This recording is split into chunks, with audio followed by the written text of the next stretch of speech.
ఎన్నికల సమయంలో అరిచేతిలో వైకుంఠం చూపిస్తూ ఆకర్షణీయ హామీలతో వచ్చే పగటి వేషగాళ్ల మాయలో పడొద్దని భీమిలి ఎమ్మెల్యే అభ్యర్థి ముత్తంశెట్టి శ్రీనివాసరావు అన్నారు.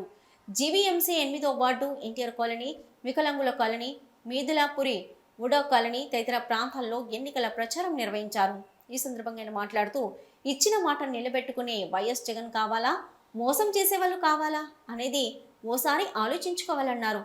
నవరత్నాలతో గడప ముంగిటికి సంక్షేమ పథకాల్ని తీసుకొచ్చిన జగనన్నకు మనమంతా అండగా నిలవాలని మరోసారి ఆయన్ను సీఎం చేద్దామని పిలుపునిచ్చారు. గతంలో చెప్పిన వాటికంటే మరింత మెరుగ్గా సంక్షేమ పథకాల మేనిఫెస్టో ప్రకటించి పేదల సంక్షేమమే తన ధ్యేయమని జగన్కు మేమంతా మద్దతు పలకాలన్నారు.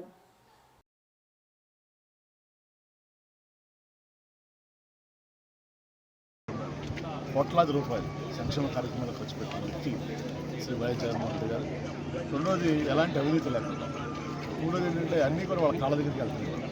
ఇద్దరు గతంలో చిన్న బర్త్ సర్టిఫికేట్ డెత్ సర్టిఫికేట్ తీసుకుంటే ఆఫీసులు అయితే కాళ్ళ దగ్గరికి వెళ్ళచ్చు, డబ్బులు ఇచ్చుకోవాల్సి వచ్చింది అనేది.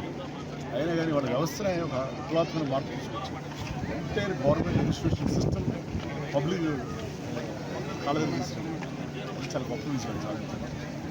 వాలంటీర్ వ్యవస్థ కానీ సచివాలయ వ్యవస్థ కానీ గెలపడకుండా మనకు మినిస్టర్లైనా ఎమ్మెల్యేలైనా కార్పొరేటర్లైనా ఎవరైనా సరే ప్రజల దగ్గరికి వీళ్ళ నాయకులు అధికారులు కానీ ప్రజలు అధికారులు పెట్టి నాయకులు చాలా ప్రయత్నం చేస్తే చేయలేకపోయారు.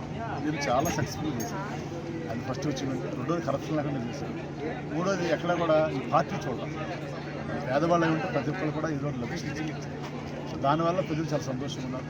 ఎందుకంటే వాళ్ళు హ్యాపీ, వాళ్ళు కంఫర్టబుల్గా ఉన్నారు. కాబట్టి మళ్ళీ నెక్స్ట్ టైం కూడా ఆయన రావడం మే 13వ తారీఖు జరగబోయే ఎలక్షన్స్లో మరి మీ ఛానల్ ద్వారా వారికి విజ్ఞప్తి చేస్తున్నాను. భీమిలి వారి యొక్క అమూల్యమైన ఓటు, అతి పవిత్రమైన ఓటు, 2 ఓట్లు ఇస్తారు ప్రతి వ్యక్తి కూడా. ఒకటి బొత్స ఝాన్సీ గారికి, ఒకటి ఎమ్మెల్యేగా నాకు పవన్ శ్రీనివాస్ గారికి. మరి నా బ్యాలెట్ గుర్తు అయితే ఫ్యాన్ గుర్తు సీరియల్ నెంబర్